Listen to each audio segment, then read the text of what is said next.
E aí, bora para uma revisão direto ao ponto hoje? O tema da vez é artigo. Parece uma coisinha simples, né? Mas olha, é um dos assuntos que mais derruba gente boa em concurso, viu? Principalmente naquelas provas mais cascudas, tipo Petrobras. As bancas adoram pegar essas palavrinhas, ou uma, para montar cada pegadinha. Mas hoje a gente vai desvendar todos os segredos delas. E o desafio já começa por aí. Palavras como a e o são tão parte do nosso dia a dia que a gente nem presta atenção. E é aí que mora o perigo na hora da prova, sabe? Essa familiaridade toda acaba virando uma armadilha, porque a função dessas palavras muda o tempo todo, dependendo do contexto. E só para a gente ter uma ideia, a palavrinha a, sozinha, pode ter pelo menos 3 funções completamente diferentes na gramática. E saber diferenciar isso é o que separa um acerto de um erro, o que, no fim das contas, pode ser a diferença para a aprovação. Olha só como funciona na prática. O segredo é sempre o contexto. Na frase vi a menina, esse a tá ali coladinho no substantivo menina. Missão cumprida, ele é um artigo. Agora, em via na rua, o a tá no lugar do nome menina e se ligou ao verbo ver. Aí, ele vira um pronome. E por fim, em fui a pé, ele só tá fazendo a ponte entre as palavras. Não determina ninguém, é uma proposição. Pensa só, a mesma letra com 3 papéis totalmente diferentes. Mas e se eu te contar que tem uma regra de ouro? É sério, um princípio que funciona como uma chave mestra para resolver a maior parte dessas dúvidas e que te leva direto para a alternativa certa. E a regra é essa aqui, ó. A missão número 1, a única missão do artigo, é ser o parceiro inseparável de um substantivo. Ele existe para acompanhar um nome, determinando ou indeterminando ele. Então, se a palavra em questão não estiver ligada a um substantivo, desconfie. É bem provável que não seja um artigo. Essa é a pista fundamental. E olha esse exemplo prático. Na frase a expressiva queda, o artigo a está se referindo a quem? Não é a expressiva, que é um adjetivo. Ele, na verdade, pula essa palavra e se conecta lá na frente com o substantivo queda. Pode ter um monte de coisa no meio, não importa. O foco do artigo é sempre o substantivo. E essa determinação pode ser de 2 tipos, né? O artigo definido, tipo em o cachorro, aponta para um cachorro específico, aquele que a gente já conhece. Já o indefinido, em um assaltante, fala de qualquer um assaltante genérico.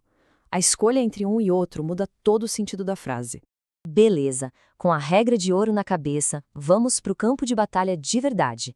Aprender a diferenciar o artigo dos seus sósias gramaticais. É exatamente aqui que as bancas gostam de preparar as armadilhas. O primeiro sósia é o pronome oblíquo. A diferença é bem simples, mas é fatal se a gente não prestar atenção. Em elogiou a aluna, o a acompanha o substantivo. Já em elogiou a, o a substituiu o substantivo e se grudou no verbo. A regrinha é clara. Artigo anda com nome, pronome anda com verbo. Agora, anota aí que esse bizu vale ouro, porque isso despenca em prova. Sempre que aparecer a estrutura os que ou o que, tem que fazer o teste. Tenta trocar por aqueles que ou aquele que. Se a frase continuar com sentido, pode marcar sem medo. Esse o ou os é um pronome demonstrativo e não um artigo. É a pegadinha mais clássica que existe. Outra confusão muito comum é entre o artigo um e o numeral um. O artigo indefinido fala de um livro qualquer, um livro genérico. Já o numeral dá a ideia de quantidade, apenas um livro, entende? A dica para matar essa charada é, se der para colocar apenas ou só antes do um, ele é um numeral. Simples assim.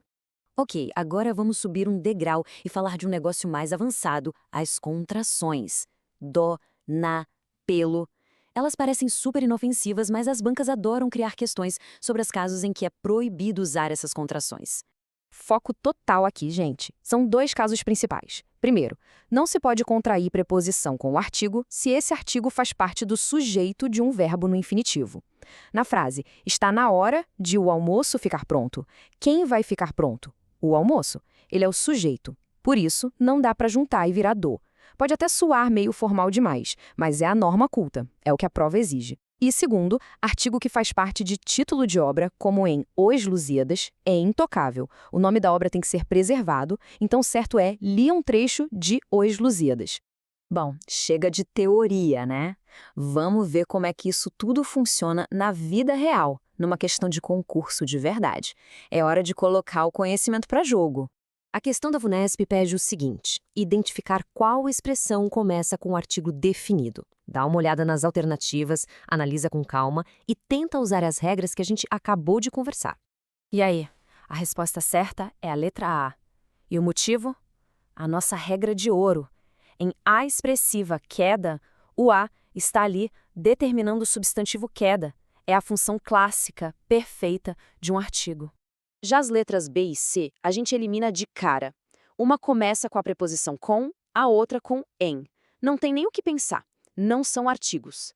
Fáceis de riscar da lista.